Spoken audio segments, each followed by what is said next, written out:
Was William Wallace executed as a traitor or murdered as a hero?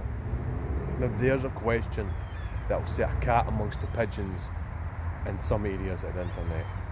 And there's a simple answer. Of course he was murdered. William Wallace swore no oath of fealty to Edward at any point, and any kind of backdoor suggestion that due to King Edward basically subduing King John blah de blah de blah somehow made Wallace a servant of Edward is absolute hogwash.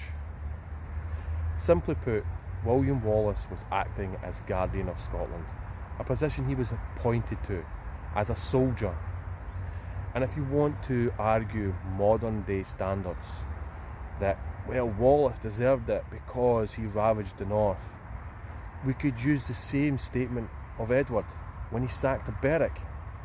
Or we could claim that Edward was guilty of war crimes for executing a soldier.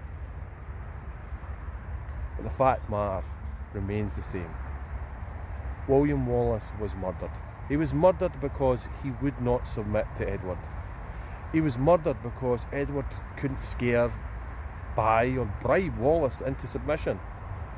And he was murdered because he stood as a symbol of Scotland's undying determination for sovereignty. And that's a legacy that lasts to this day, over 700 years later. So yeah, you can add all your modern day spin to it, but unfortunately you cannot take 700 years ago and judge it by today's standards. It's just silly.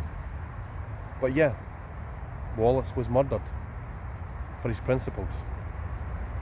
Slange.